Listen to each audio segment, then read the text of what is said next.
Well, Merry Christmas.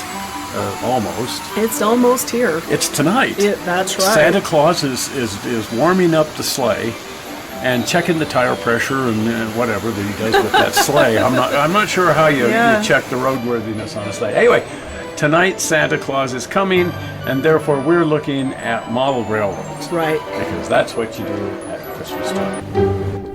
Now, we're still at the Color Country Model Railroad Club's open house, which is held mid-November. Right around Veterans Day. Yeah, in the most beautiful place there is. Oh, no kidding. St. George, Utah. Right. And so we love coming to this. We try to make it every single November. And so for the last couple of weeks, we've been looking at some of the railroads that are on the open house here. But this week, we want to focus on really nice Christmas trains. Right.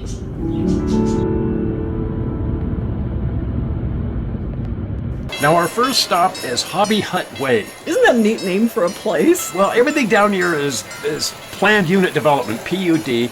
And so where do you build your model railroad when you're living in a development like that? So this particular development has put in a complete area where you can buy a unit on Hobby Hut Way and do whatever you want to do in there. Trains, cars, Park whatever. your RV. These are my railroads. This is Brian's toy shop, or more specifically, Brian's train shop. I always wanted a hobby shop, so this is my way of having something that I can come to every day and play with my trains. So I noticed the street is Hobby Hut.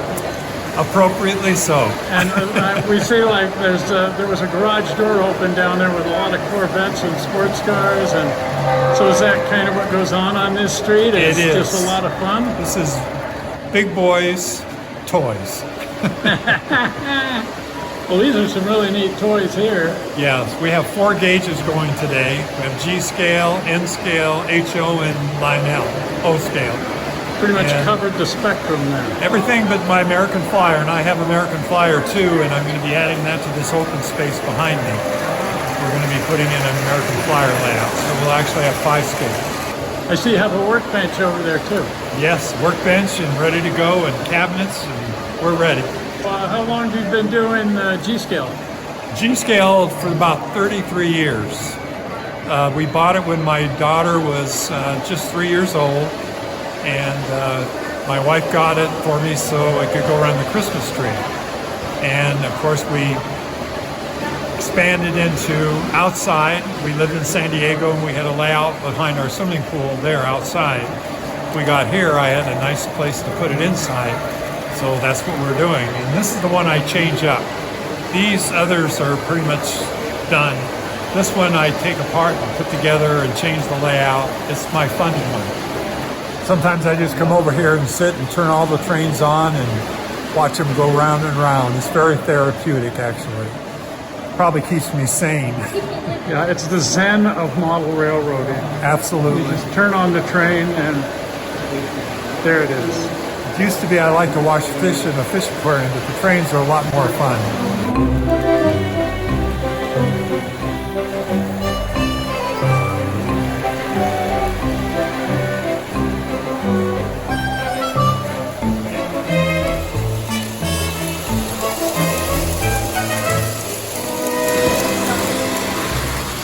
And it would not be a visit to St. George, or a Christmas show for that matter, No. if we didn't visit Terry Schramm. Oh, wow, look at this. Yeah, it wouldn't even be Christmas until a lot of people get over here and see this.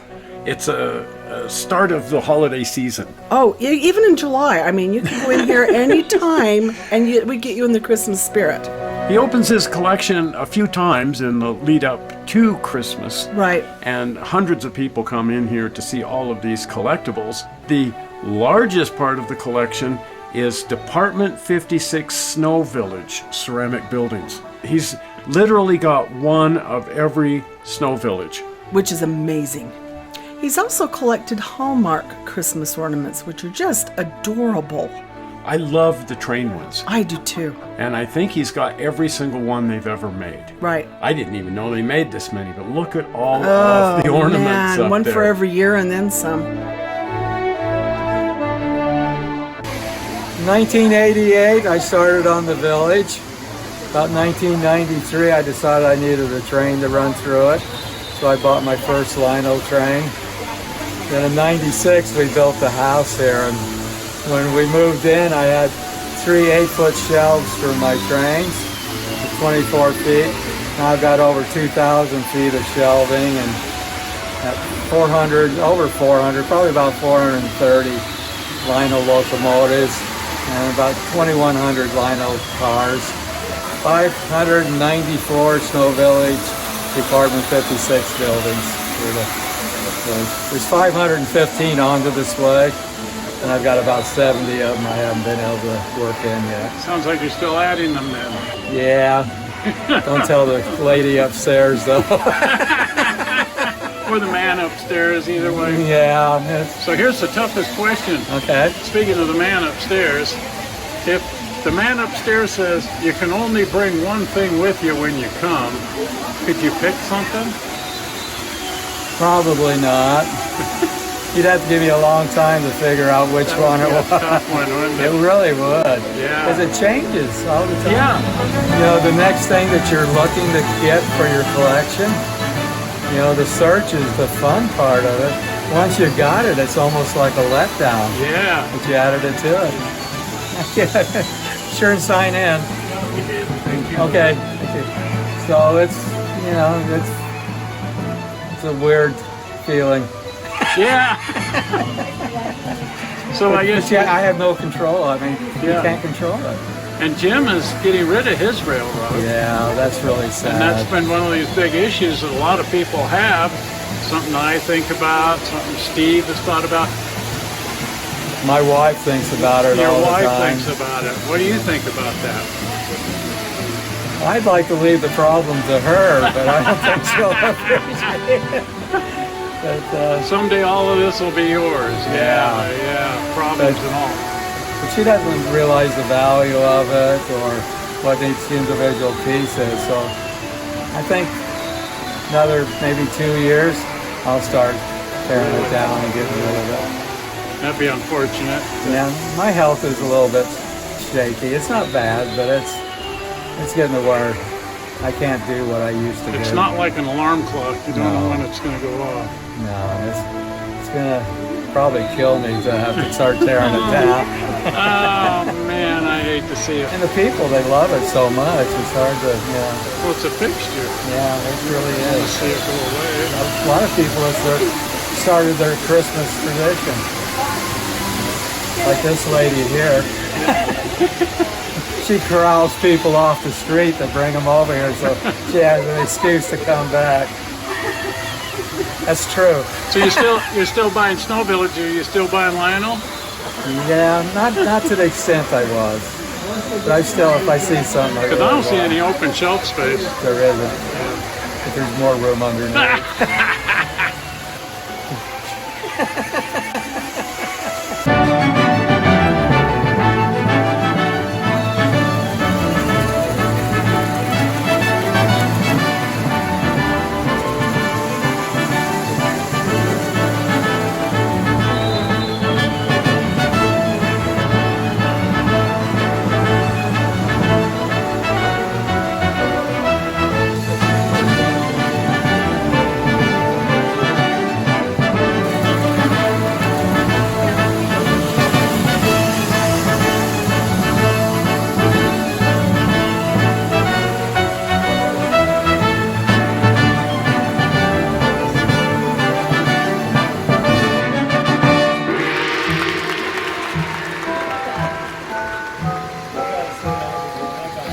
People sure love it when he switches off the room lights and we're kind of in the dark, but you can sure see all of the lights. He's got, I tried to figure out just by, counting all the buildings and dividing by 6, I don't know, but it's something on the order of 5,000 to 6,000 Christmas lights Good grief. on all the buildings and trees in here. And when you see them all turned on and twinkling like this, it's unbelievable. Oh, no kidding.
One of the things I like looking at here is some memories that it brings back, not necessarily mine, but my mom and dad when they were dating, and the trolley diner. How many of those do you suppose are still around? I know of a couple. Oh, yeah? And the Lionel collection here, it isn't just that he's got these thousands of pieces, but everything is mint. Right, and of an era and a vintage. It's just, oh, talk about Christmas. He's got the entire history of Lionel spelled out here in just flawless examples of Lionel trains. I know some of this stuff dates back to the earliest part of the 20th century. Yes, look at this. The tin stuff and then the later plastic stuff, and it's all here. I wonder if he doesn't have one example of everything they ever made. I mean, probably not, but darn close to it. Right. You know, there's times when I see something like this, if it couldn't be preserved in its whole and actually be a museum. Boy, it's so difficult to pull something like that off, but it happens. Oh, it does every now and again. And wouldn't it be lovely to see it preserved? Oh, yes. Anyway, this is the time of year when everybody's brains turn to their model railroading and they put away their jet ski and their off-road vehicle and start playing with their trains.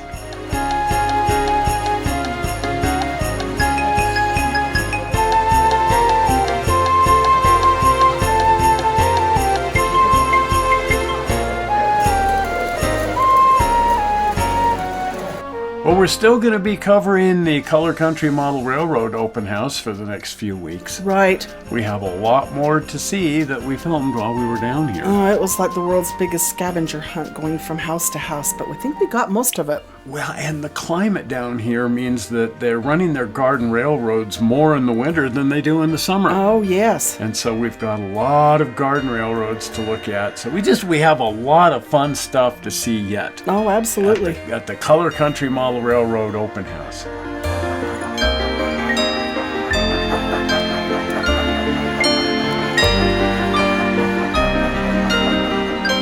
So you want to make sure you're a subscriber so you don't miss any of this. No. And set your notification bell so that when we put up some of these upcoming shows that you get notified and you can come and look at them. Right. And the easy way to subscribe is by clicking on the upcoming blue button. Zoink! Right there, the blue button. Well, we're not sure how you found this video on the internet. We hope you didn't find it boring, and we will see you here on Tuesday. Oh, yeah. Oh, Merry Christmas! Merry Christmas.